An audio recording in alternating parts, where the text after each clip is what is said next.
Happy Spooktober, everybody. This Halloween, I would like to regale you with some stories, the scariest I could find, and as we all know, the best ones are based on real events. So, without further ado, let's get into Dr. Frankenstein and his monsters that roam the earth with us to this very day. The best place to start, I suppose, would be with Dr. Frankenstein himself. You see, before being Dr. Frankenstein, he went by Dr. John Money. John was a sexologist and a psychologist from New Zealand, and he had one dream: for pedophilia to be completely and utterly acceptable in modern society. But just how is John going to accomplish one of the most abhorrent and disgusting things that anyone could possibly think of?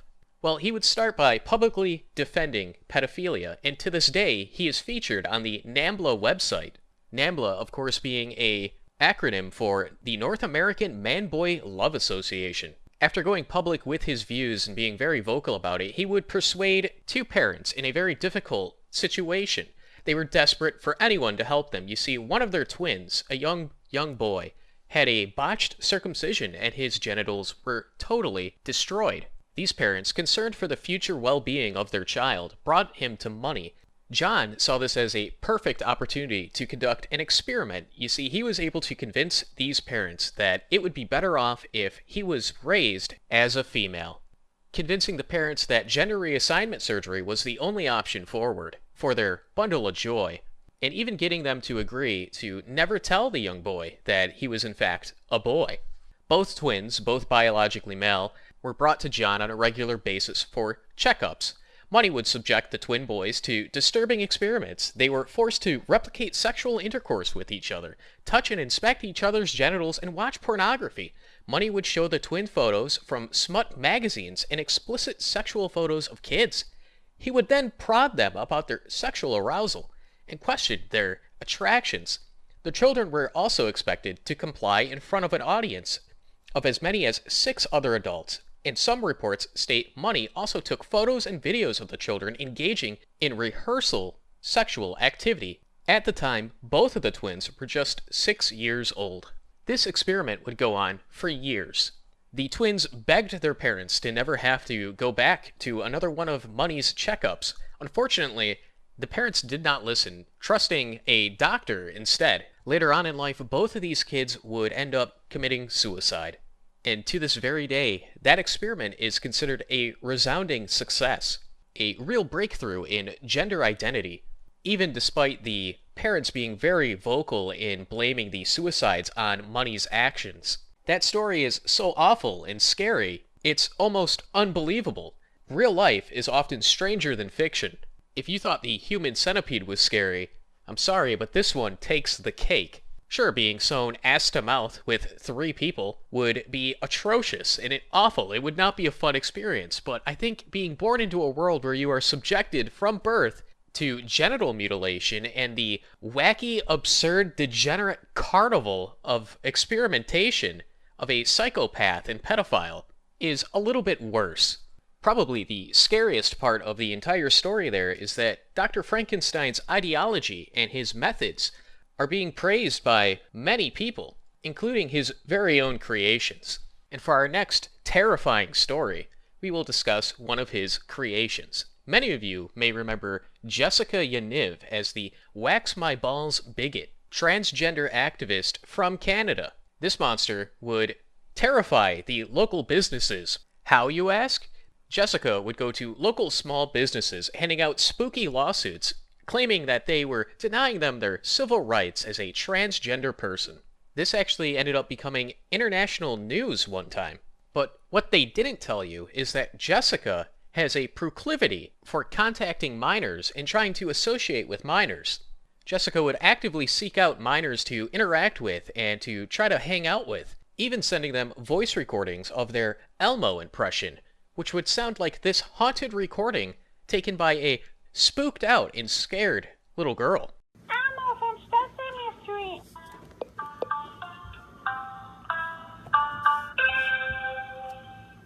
Hi, this is Elmo.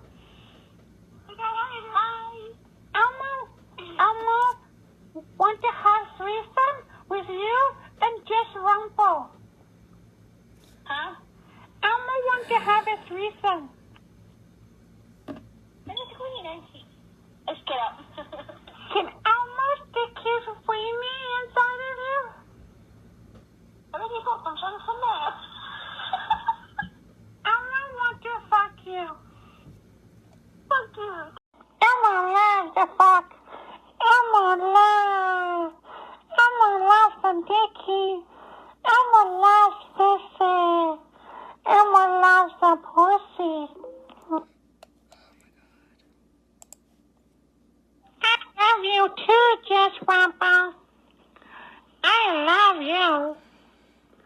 Your booby go up and down, up and down, up and down, up and down. Take on me, Elmo. Ticka the Elmo, ticka, ticka, ticka, ticka. Terrifying. But not as terrifying as what happened shortly after this haunted video was recorded. You see, Jessica decided that they were going to lure children into their vicinity by hosting a pool party for the local children to attend. And no adults were allowed, so parents would show up and drop their kids off into the custody of Frankenstein's monster here, completely unsupervised. And when confronted about this pool party, this is what happened. Why do you guys want to have a pool party with kids?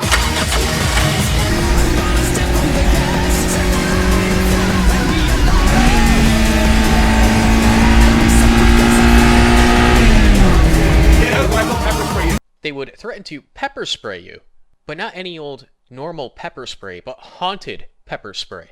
Unfortunately, it's unknown how many victims that Jessica has been able to curse with their haunted ectoplasm. Some believe that Jessica still roams the earth today, still out there, contacting young girls to ask about tampons and what their period is like, asking for pictures and sending Elmo recordings. In fact, when the clock strikes midnight and you are in the woman's bathroom and you listen closely, you can actually hear softly in the distance an Elmo impression. Hi, this is Elmo. Did you hear that? These stories are so spooky and haunted that I'm starting to hear things. I'm a bit terrified, but I have to keep going. I have to keep going for you, the audience. You want a scary story, and I'm here to provide that to you with the story of yet another creation. Another abomination is lurking out there on the internet, looking to get in contact with your children and convert them to their way of thinking. This is the haunted story of the Troon formerly known as Lucas, aka Keffals. You see, Keffals is a transgender activist who streams on Twitch. Keffals is a special kind of Dr. Frankenstein's creation. They have the power to hypnotize people, or is performing some kind of necromancy in order to build an army of bots and young minors to go out and do their bidding.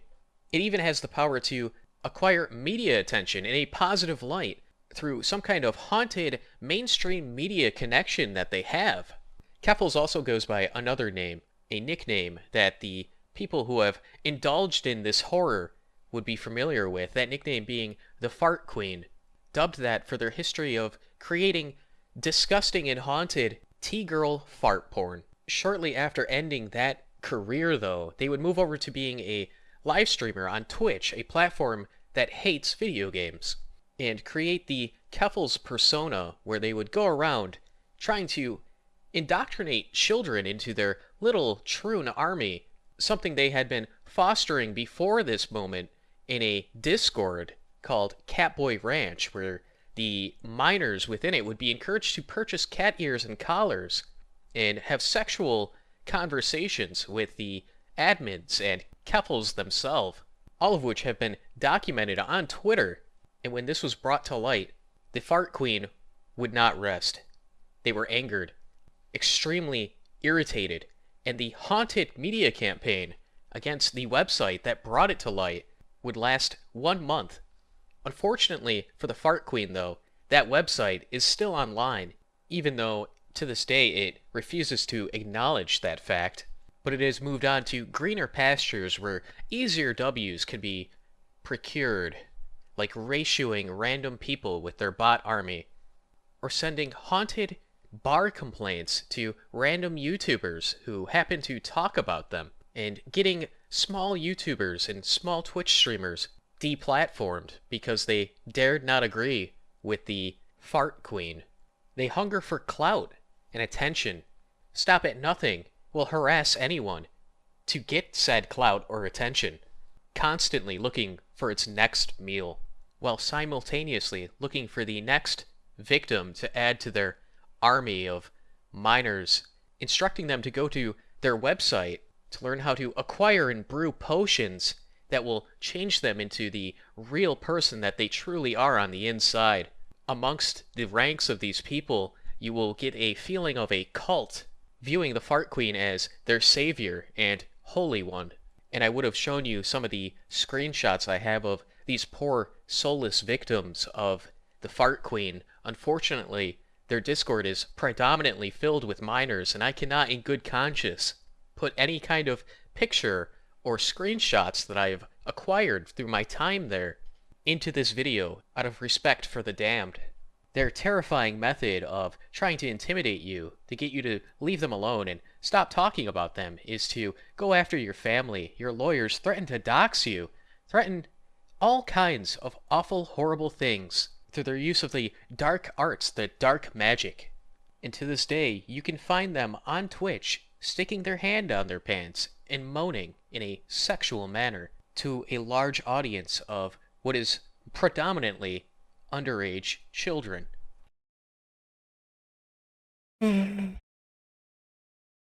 These are all true stories, and I hope that this Halloween I was able to send a shiver down your spine with some of the disgusting and abhorrent things that I have witnessed online. Happy Halloween, everybody.